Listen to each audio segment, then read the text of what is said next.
December 1st now, 2021. Yeah. And we're doing a little, what are we doing exactly? We're doing a little road trip. I'm just doing a little test down the road there. It's the batteries are cold, so I'm just curious to see if we have the same issues there with the BMS tripping off the contactors. Yeah, because it senses the temperature. Yeah, because originally I had used too cold it won't charge. Yeah, and originally I had reprogrammed the controller to, it should technically limit the amps before the contactors open, so we'll see how that works.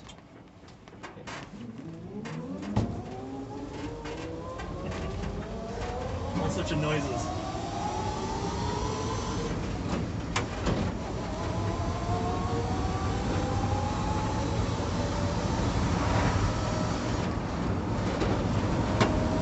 So I can shift through the gears no problem. It seems to be rolling fine.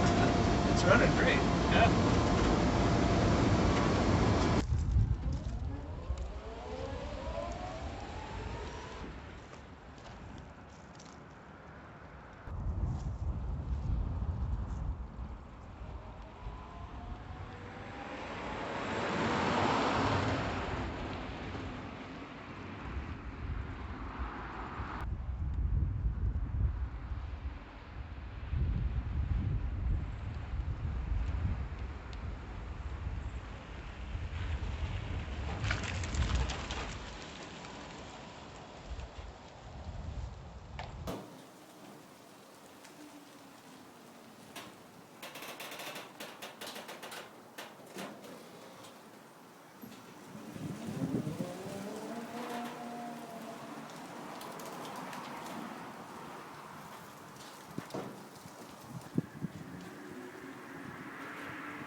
Alright, and the charger should click on in a sec. So that's running. Charger's running. So when it came to charging, with my 98 Dodge Neon, it worked just great, but it would do this 2-minute cycle thing where it would charge up to fully charge, and what would happen is one cell, they'd all come up evenly, and then one cell would go up to like the 3.6 to 3.8 volts, and that would trigger the charger to kick off, and it would settle there, and the fan would keep spinning on the charger, but the voltage would start to drop down, and when it got low enough, the charger would start charging again, and that would be like about a 2-minute cycle. And if you left it plugged in all night, it would do that all night. And so that was irritating.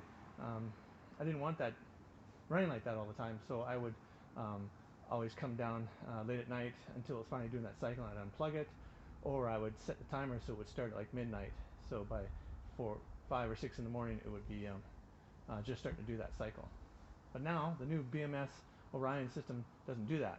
What does it do when it gets the full charge? It just cuts off, right? Oh yeah, the BMS will shut it off when it's at full charge. And then when you leave it plugged in So, night, so it'll balance the batteries all night. Well, yeah. So the BMS will take its power from the charger. When the charger gets power from the wall, and as long as it's plugged in, the BMS will continuously take some power from the highest cell and distribute it between the other cells to balance the pack out. So as long as it's plugged in, the BMS will continue balancing the pack, but as long as it's at its full charge, it will not. The charger will not be running. Yeah, there's none of this 2-minute cycle thing. No. It'll actually cuts off. The fan will run a little bit longer so the charger will cool down. Totally. And then it'll completely cut off. Yeah. So in the plug for a J1772 plug, there's actually 3 prongs in it, or 3 main prongs. There's a high power, low, and a ground. And then there's 2 little prongs. One's a proximity and one's a pilot. The 2 little wires actually go into the BMS system, which is in the truck there, and that's what tells the BMS that I'm plugged into the wall. And whenever the large power wires, when the power reaches the charger then sends a small 5-volt signal to my BMS to tell me that the charger is ready to charge. So whenever the BMS has the charge power to activate the BMS, and when it knows that it's got those 2 proximity and pilot wires hooked up, it knows that the truck's ready to charge.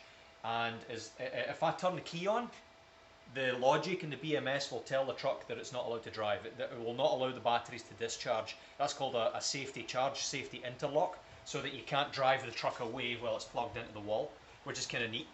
So as long as the truck's off... Safety is good. Safety is good, yeah. So as long as the truck is off, the BMS is getting its power from the charger, and as long as the plug is plugged in and the BMS recognises that the plug is plugged in, it will allow the charger to provide power to the batteries. Now what the BMS now does is it looks at the overall charge of the pack and the health of the pack, the temperature of the pack, and if it determines that the pack is good to accept charge, it will turn the charger on and allow the charger to charge the batteries. Once it reaches that 95%, which I've set at that 95% state of charge, then what it'll do is it'll turn the charger off, and then it'll still take some power from the charger to the BMS to keep it online, and it will now start to balance each one of those cells out so you have a balanced pack. But the charger itself will not be charging the battery pack at that And that temperature thing's interesting. So say it's -20 out, and you plug this thing in. What's going to happen? Well, it all depends on the settings in the battery management system. So the battery management system will limit the amount of charge that's allowed into the battery based on temperature. Say it's -30 out, it's not going to charge at all. No, it won't. But when it hits -20... So right here, so -25, 0 amp limit. So it won't allow the battery to charge. At -20, it's still a 0 amp limit. However, if the battery pack is at a -15, it will allow up to 60 amps charging. And then progresses as it gets warmer. You bet. Because the battery will start warming up a little bit as it's charging. But it's going to take a real long time for that thing to charge.